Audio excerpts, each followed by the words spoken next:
ఇప్పుడు శారదాయపేట ఆంజనేయ స్వామి గుడి దగ్గర పోస్టర్ ఏదో బ్యానర్ ఏదో తగిలించారని చెప్పేసి ఇన్ఫర్మేషన్ అండి.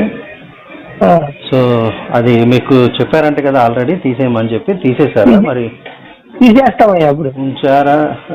యాక్చువల్గా మీకు ఎప్పుడు మార్నింగ్ ఎప్పుడో చెప్పారంట కదా. సో ఇప్పుడు మరి ఇప్పుడు దేవాలయాల దగ్గరలో మీరు అన్యమత ప్రచారాలు అనేవి చేయకూడదు అనేది హిందూ దేవాదాయ శాఖ చట్టం అనేది ఒకటి ఉంది. మీకు ఐడియా ఉందా సార్ దాని గురించి? మా వాళ్ళు తెలియక టీచర్ టీచర్ అలా తెలియని వాళ్ళని ఎలా పంపిస్తారండి? మరి ఇప్పుడు అక్కడ అది తీపిచ్చేస్తాను చెప్పాక, అప్పుడు డేట్ ఉన్నాను తీపిచ్చేస్తాను. అదే సార్, అదే అండి నేను అడిగింది. తెలియని వాళ్ళు అంటే ఇచ్చారంటే తెలియని వాళ్ళని ఎలా పంపిస్తారు సార్? ఇప్పుడు ఆ చేయించుకునేటప్పుడు మీరు దగ్గరుండి చేయించుకోవద్దా? మీకు తెలిసా పోనీ ఆ దేవాలయాల పరిసర ప్రాంతాల్లో చేయకూడదు, దానికి ఒక చట్టం ఉంది. సో దానివల్ల ఒకవేళ మీ మీద కేసు బుక్ అయితే కనుక కేసు పరంగా మీరు సంవత్సరం జైలు శిక్షను 1,00,000 జరిమానా కట్టుకోవాల్సి ఉంటుంది అని తెలియదు మాకు. మరి ఇప్పుడు దేవాలయాల దగ్గరలో అంటే వేరే మత ప్రచారాలకు సంబంధించి ఇవి చేస్తే అది ఒక మతాలను ఇంకో మతం అనేది కవ్వింపు చర్యలు చేసే విధంగా ఉంటుంది అనేది అదేనా ఐడియా లేదా సార్ మీకు? ఆ ఉద్దేశం లేదయ్యా మాకు. మీకు ఏ ఉద్దేశమైనా ఉండొచ్చు కాకపోతే ఏంటంటే ఇక్కడ ఉన్నటువంటి వాళ్ళు ఇప్పుడు హిందుస్థాన్లో బ్రతికే ప్రతి ఒక్కరూ కూడా హిందువులే, మీరు కూడా హిందువులే.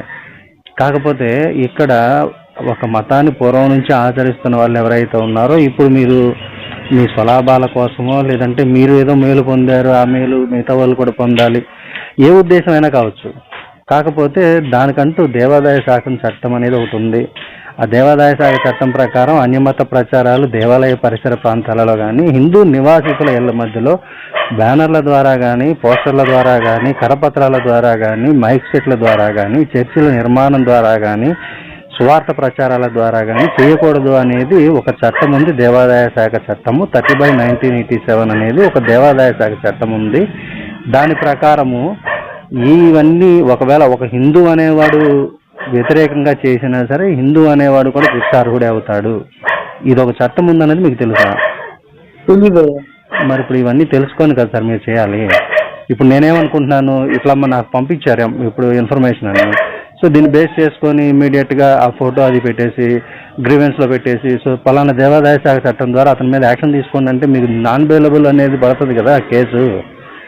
సో మీకు బెయిల్ వచ్చేలోపు ఒక 2-3 నెలల్లో మీ మీద కావాల్సినటువంటి ఛార్జ్ షీట్స్ అన్నీ కూడా ఫైల్ చేసి నాన్ బెయిలబుల్ కింద ఈ 2 నెలల్లో మీ మీద మొత్తంగా ఛార్జ్ షీట్ అంతా రెడీ చేసేసి కోర్టుకి సబ్మిట్ చేసి కోర్టు ద్వారా మీకు 1 సంవత్సరం జైలు శిక్ష అలాగే 1,00,000 జరిమానా అనేది విధించిన తర్వాత మీరు ఇక భవిష్యత్తులో ఇలా ఏమైనా చేస్తుంటే కనుక మీ పేరు మీద కానీ మీ బంధువులు చుట్టుపక్కల ఎవరైతే మీ పిల్లలు లేదంటే తమ్ముడు, అన్న, అక్క, చెల్లి ఇలా ఎవరైతే బంధువులు ఉన్నారో వాళ్ళకి సంబంధించినటువంటి ఆస్తులన్నీ కూడా ఇదే విషయంలో మీరు సంపాదించారనే రీతిలో వాటన్నిటినీ కూడా గవర్నమెంట్ హ్యాండ్ ఓవర్ చేసుకుంటుంది అన్న విషయం తెలుసా పోనీ? సో మరి ఇన్ని రిస్ట్రిక్షన్స్ ఉన్నప్పుడు మీకు రాజ్యాంగం హక్కు ఇచ్చింది ఆర్టికల్ 25A, ఓకే. కానీ ఆర్టికల్ 25A అనేది ఆర్టికల్ 25B ప్రకారం దానికి నైతికతకు ప్రజాశాంతికి భంగం కలగకుండా చేసుకోవాలన్న విషయం తెలుసా సార్ పోనీ? అంటే మేము అక్కడ అంటే వివదాసంగా పెట్టలే పొరపాటు అంటే మీరు అనేది ఎక్కడ అప్పుడు అక్కడ ఆంజనేయ స్వామి దేవాలయం దగ్గర దేవాలయ పరిసర ప్రాంతాలలో అన్యమత ప్రచారాలు అనేవి నిషేధము దేవాదాయ శాఖ చట్టము. సరే సార్, ఎన్ని యాక్చువల్గా అయితే మినిమమ్ ఎస్టిమేషన్ కింద 100 feet డిస్టెన్స్ అంటే 100 feet అంటే మామూలుగా 130 ఇవేవో వస్తుంది. అది 100 meters అంటే 100 feet కదా, 100 meters. ఆ లెక్కన 130 feet ఎంతో వస్తుంది డిస్టెన్స్. అది మినిమం ఎస్టిమేషన్. ఈ ఎస్టిమేషన్ కాదు అసలు. ఎస్టిమేషన్ దాని ప్రకారం పక్కన పెట్టండి. అసలు దేవాలయ పరిసర ప్రాంతాల్లోనే మీరు ఎటువంటి అన్యమత ప్రచారాలు అనేవి చేయకూడదు.